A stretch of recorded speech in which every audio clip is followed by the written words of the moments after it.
Welcome to this Jane's webinar, providing a snapshot on the impact of the Covid-19 coronavirus on the defence sector. Jane's is following government guidance in the countries where we have offices, so like many of you listening to this, I suspect, we are working remotely.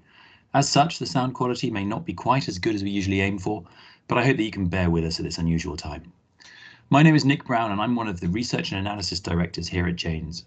My primary area of responsibility covers our naval content, including Jane's fighting ships, amongst other products.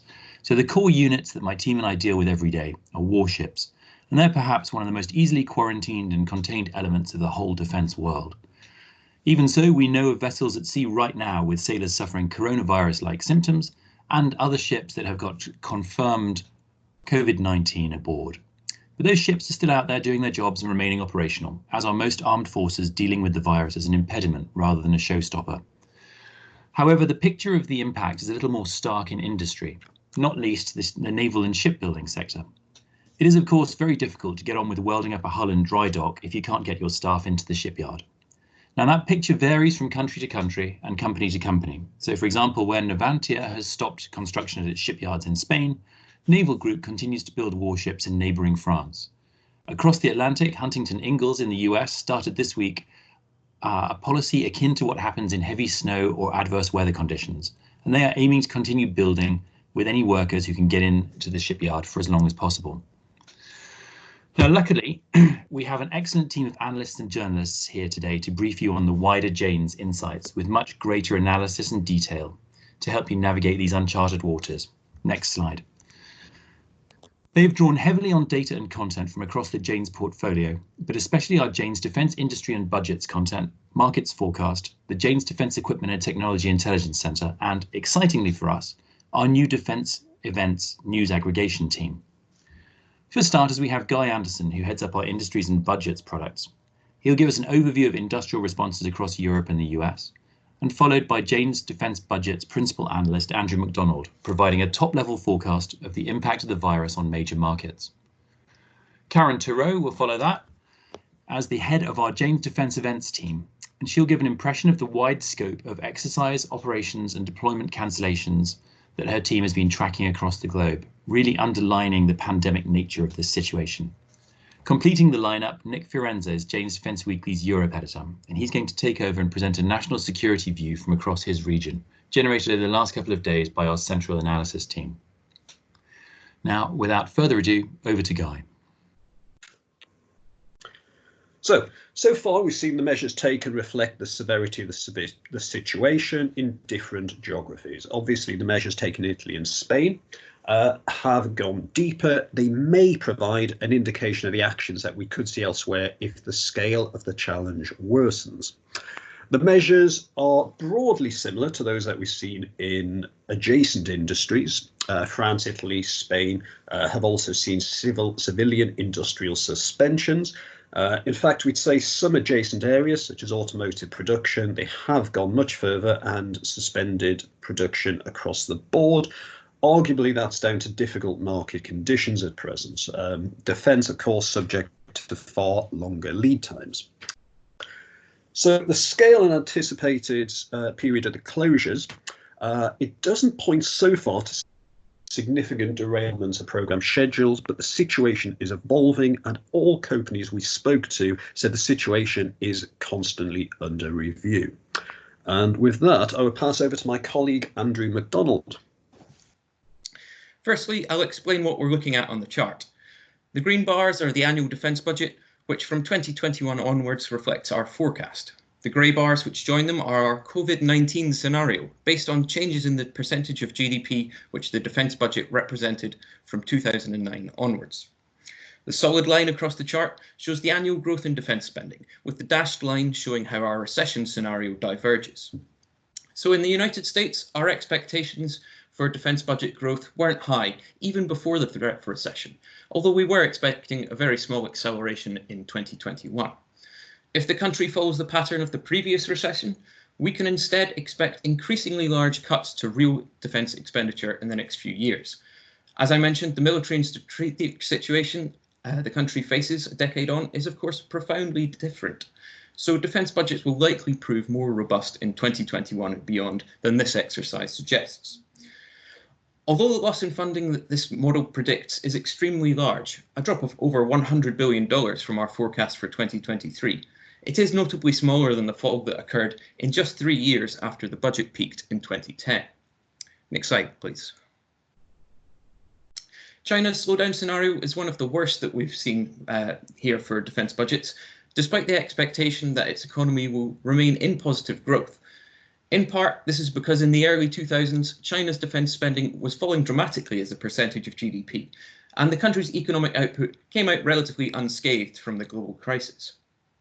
It was in large part the sheer speed of the country's growth which pushed down defence spending as a proportion of GDP in those years, and as a more developed economy, we wouldn't really expect to see cuts as large as our scenario model suggests in today's context.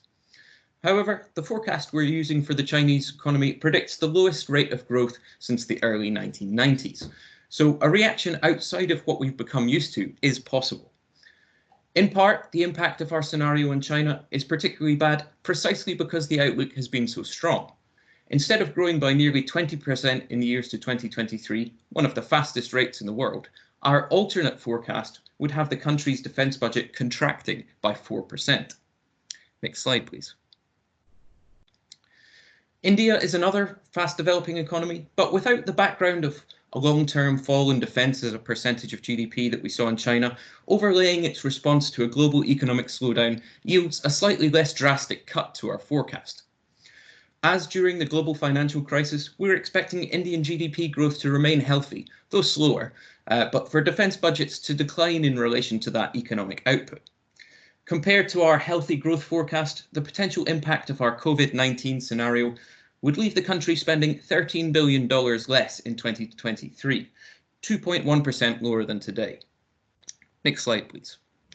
Let's move from industry response and budgets to the operational environment for the armed forces during this pandemic. James is closely monitoring the involvement of armed forces and the effects of this pandemic on national security operations worldwide. A daily COVID-19 national security bulletin is now published along with an interactive map. As you can see on this slide, we have specifically analyzed deployment of troops, medical assistance by the armed forces, evacuations, forward-looking statements, and reported cases of COVID-19 within the military. Let's now look at some of the important events around the COVID-19 pandemic. Next slide. National, bilateral, and multilateral exercises have been affected by this pandemic. Some exercises, like US-led Defender Europe 20, were scaled down. Some, like India-led naval exercise Milan 2020, were postponed. And others, like US-led African Lion, Phoenix Express, and Urban Game Express, were cancelled. In the domestic front, US training centers have adjusted their training calendars, whereas in countries like India, they have postponed interviews and exams for new recruits in the armed forces. Next slide, please. So Karen already mentioned cancellations and exercises being cut short. I wanted to focus in on two which are particularly important for NATO recently. So the cold response exercise hosted by Norway was cut short by the host country, but nevertheless, many participating forces had already been deployed, and I just saw now that in fact the redeployment has been taking place too. So there was still a value from the logistics point of view of the exercise, despite it being cut short. Defender Europe 20 is was to be a much bigger exercise. In fact, it was supposed to be the largest US deployment to Europe in 25 years, recalling the return of forces to Germany, the Reforger exercises of the Cold War. But due to COVID-19, US Army Europe announced on 16 March that all movement of personnel and equipment from the United States to Europe had ceased as of 13 March. Also, in fact, completely canceled were 4 exercises linked to Defender Europe 20, including a particularly relevant exercise given the current security situation, the Joint Warfighting Assessment, which was to address challenges like hypersonic weapons and cruise and ballistic missiles.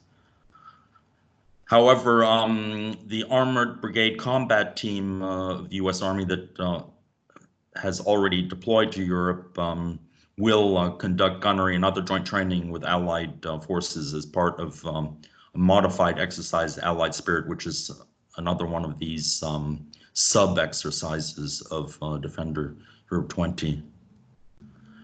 So as far as the, again, there was a logistics value to this this exercise. I mean, only 6,000 of the 20,000 troops initially planned were deployed from the U.S. to Europe, but and only 3,000 pieces of the 20,000 pieces of equipment which were to be sea lifted were actually arrived, but 9,000 vehicles and other equipment were drawn from Army pre-positioned stocks in Europe. So that's actually 75% of what was initially planned. The image here shows some of the kit that did arrive in Bremerhaven in northern Germany in February. So now they'll have an additional logistics exercise of moving the equipment that did make it back to the States or back into its pre-positioned stocks.